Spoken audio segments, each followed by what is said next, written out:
Thank you for being with us today. I'm here to give an update on the horrific event at Porepunkah yesterday. I can confirm that the suspect for this horrific event is still at large. Desi Freeman, also known as Philby, a 56-year-old local who is heavily armed, is still at large. I can assure everyone that we are pouring every resource into this search for this person. We must find him. I'll talk more about the community very shortly. What I can also say is that this is not a hostage situation. We have met with and spoken with the suspect's partner and children to ensure that they are safe. I would also like to assure people that we are putting every piece of support around the families of the officers that have passed in this tragic event. I'm fully aware that a number of people know the identity of those officers, those brave and fine officers. We will endeavour to share the names and details of those officers later today, but I think you'll respect the fact that some of them have relatives that are travelling overseas, and we need to be fully assured that they are across the events and also have every support where they are. I'd like to also acknowledge the community of Porepunkah and the wider Bright area. I want to give you assurance that our people, the Victoria Police, and the people we work with, our partner agencies, are there to keep you safe. We have a large team investigating this crime, and we have a large team that are absolutely focused on finding this suspect. All of our specialist resources are there to make this happen. The hunt will continue until we find him. I would also like to thank the public, not just from Victoria, but right across the country, for the support that they have shown Victoria Police. It's quite overwhelming and very comforting to know that the public support our police. We have had messages from the Prime Minister, the Premier's been very vocal, all of my Commissioner colleagues from Australia across the country and across the ditch have sent messages of support. My last message, as well as assurance to the community of Porepunkah and the wider area, is to be vigilant, keep yourselves safe. Please don't go outside if you don't need to. We will do everything to find this heavily armed individual. But if you see anything that arouses your suspicion and you think we need to know, please ring 000 and tell us immediately. If you see anything untoward, or if you suspect any other crimes that may be related to this person, please call us on that number. If you have intelligence around this matter or background, please ring Crime Stoppers. But please contact us as soon as possible. I'll take questions. How are the family that presented last night? The family are distraught, as you can imagine. But we'll put every support around those good people. Our officers come to work every day to keep their communities safe. We always live with the knowledge that the worst could happen, but we don't expect it to. I know you don't want to go into too much detail about the victims in this case, but can you say whether or not they are serving officers to that local community or not? Some are. I won't go into the details immediately, but we're very focused on ensuring that we can share those details with the public later today.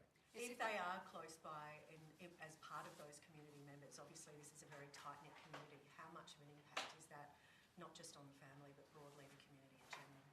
This will have an ongoing impact on that community, and we want to give every support to those people. We are there for them. Sounds like the partner of Mr. Freeman and children, did they hand themselves in, arrive at a police station, or did police go and visit them at a location? We understood where they were, and we invited his partner to a police station where we've spoken to her. We've also met with the children just so we can cite them and make sure they're safe.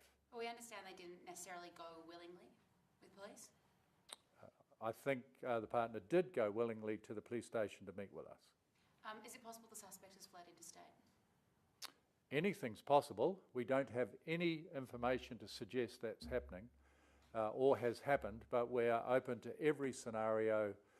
We have mitigations and plans in place for every eventuality.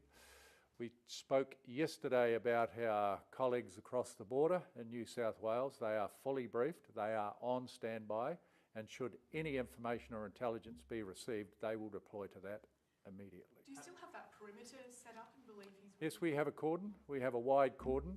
We have a very, very wide search area in place. We have experts, the best in the country, there doing everything we can to find that suspect. Have police given any more thought of releasing a photo of the suspect to help people identify him?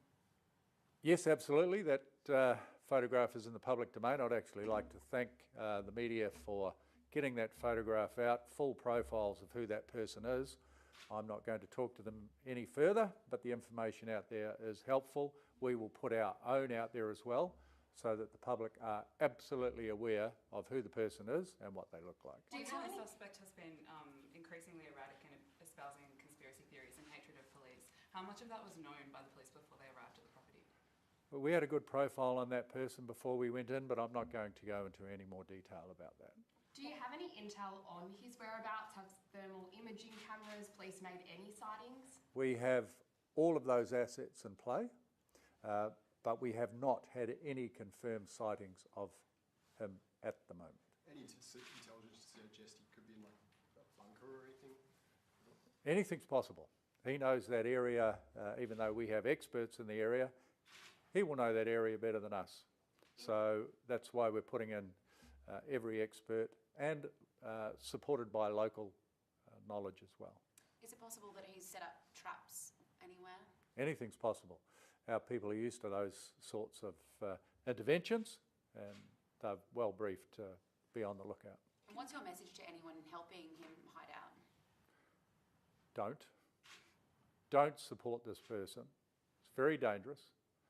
He's killed 2 police officers and injured a 3rd. He does not deserve anyone's assistance. Was there a man arrested yesterday who was known to him? I'm not aware of any arrests in relation, quite possibly, but I'm not aware of anything in relation to this matter. Given the man seems to also have sovereign citizen kind of beliefs, are police appropriately resourced to handle that growing sovereign citizen movement and ideology? Look, police are well resourced. I'm not going to go into that person's background or what people believe about that person. So we understand officers have moved away from the property. Are you able to, I suppose, give us any intel on where the focus of the search is now for this man? There's 2 key things going on at the moment. One is the crime scene investigation, so we will remain at that address. We will remain there very well armed and equipped if he is to return. But that's in relation to the crime scene that it is. Is there anyone? We also have a search focus that we've spoken about in quite some detail. They're 2 separate things, but they work together. So we will remain there, and we are searching other locations nearby, and we will continue to focus on the densely populated bush area and other dwellings in that location. What did his wife say to police? I'm not going to go into that conversation. Why were 10 police officers sent to his property to execute a warrant? So the team that went there were local officers and members of the sexual offences and child investigation team. Why 10? I'm not going to go into any further detail because there are victims involved in the matter, and it would be very unfair and unwise for me to talk about that any further. Can you confirm what firearms you believe he has with him? Yes, we believe he has long arms, powerful firearms, multiple firearms. We haven't recovered any of his firearms from the scene, so we believe that the firearms he used, he is still in possession of. Did he take a police officer's gun? I'm not going to go into anything at the moment. The crime scene is still under search and investigation. We understand people in town haven't heard anything from police since 6 p.m. last night. There's also no police in town still. Do they deserve a little bit more than that? The community deserve every support from the police. We're communicating with them 24/7, and I'm going to ensure that that continues. But they say they haven't heard anything since 6 p.m. last night and there's a violent offender on the run. That would surprise me, but I will endeavour to do everything to make sure that the public, the community there at Porepunkah are kept totally aware, and that's one of the reasons I'm standing here, to keep everyone fully briefed and updated on this horrific event. How did Mr Freeman manage to evade 7 other officers? Did they retreat, or did he evade these officers? No, the other 7 officers, and I met with them yesterday evening, had to hunker down, shall we say, until we could get extra resource to ensure that we can extract them in a safe way. Reason being is we didn't know exactly where our suspect was. So we had to keep them safe, get specialist resource into the area to extract them in a safe way. They are, as you can imagine, really traumatised by this, and we're doing everything we can to support them as well.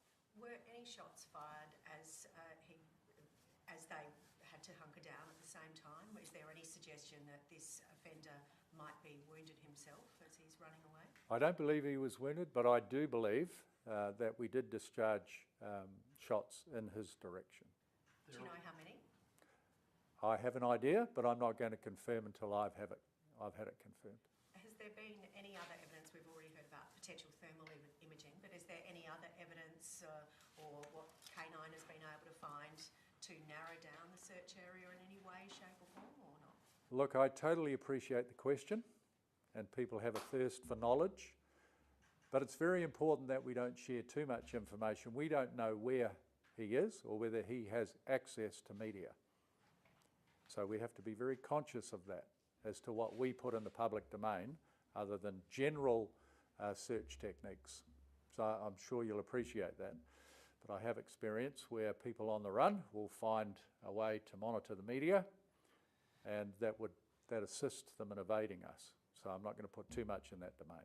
There were reports that this was a bit of a commune, so were there other people there at the time when police arrived? I don't believe so. I understand the question. Definitely a suspect, partner, children. I'm not aware of other people. Do you believe he has a phone or any communications device with him? Again, that's the detail that I'm not going to share at the moment. And also, just in the past 12 hours overnight, sort of, what was the manhunt like overnight, especially with that weather? Oh, it was tough. Tough going for all of our people, but they're absolutely determined and focused on finding this person. They're oblivious to those conditions when they have a mission. Do police believe you can survive long in those conditions? Our understanding of him is he understands bushcraft well, which provides a challenge for us.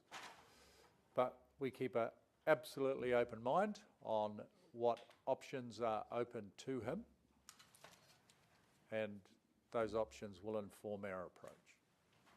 Do you believe his actions were ideologically motivated? Can you repeat that, please? Do you believe his actions were ideologically motivated? Too early to say. Yeah. After the shooting, did the offender try to find the other officers who were in hiding, or did he run off straight away? Those officers are still being debriefed. In fact, our number one priority with them is to get them out safely, care for them, and I understand detailed interviews of those officers have only just commenced. I think you can appreciate that. We'll care for them before we extract all the details from them. You mentioned there's no hostage situation. Did police believe there was a hostage situation? We were quite confident that those people were safe from the outset, but we did have to have it confirmed.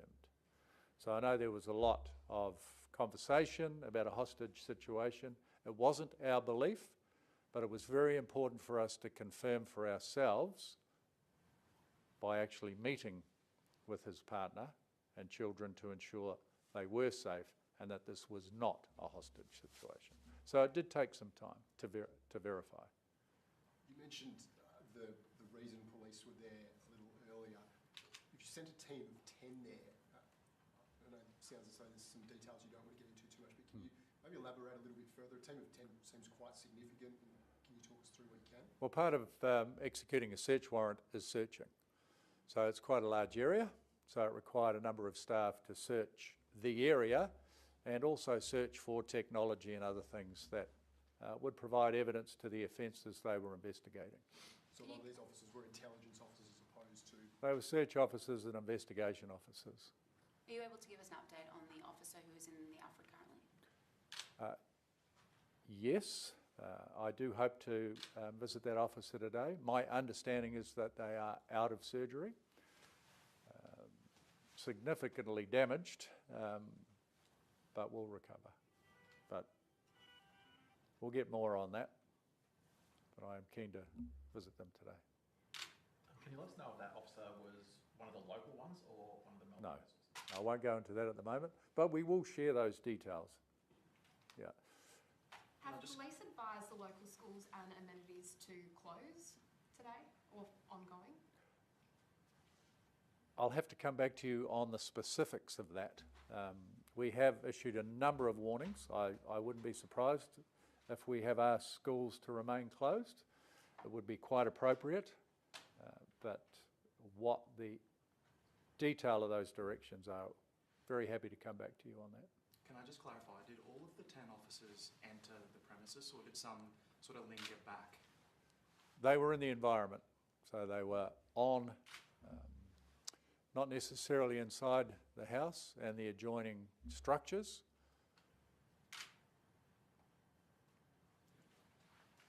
And we've got New South Wales Police on standby. Do you have any idea if they're going to be called in or when you might call them in to help? Look, if we have any intelligence or information to suggest he may have crossed the border, that information will be shared with them immediately, but they're definitely on the lookout for anything suspicious themselves. They're in the area. We work with them 24/7 on cross-border matters, so we have a very close relationship with them, obviously. So they're ready to deploy and they're definitely on the lookout. Does the force have a description of what the offender was wearing at the time of the shooting? We do. We'll get a detailed one to you because that's very important. And were police body cameras worn at the time or on at the time? I'm sure they were, and they will be downloaded. Yeah, that will be part of the investigation. You touched on speaking with the wife earlier. Is there any intelligence she was able to share with you that has assisted you? If there was, I wouldn't be sharing it in this forum, but thank you for the question. Thank you. Thanks so much. Thank you all. Thanks for being here, and thanks for getting this in the public domain. We appreciate it. Thank you. Thank you.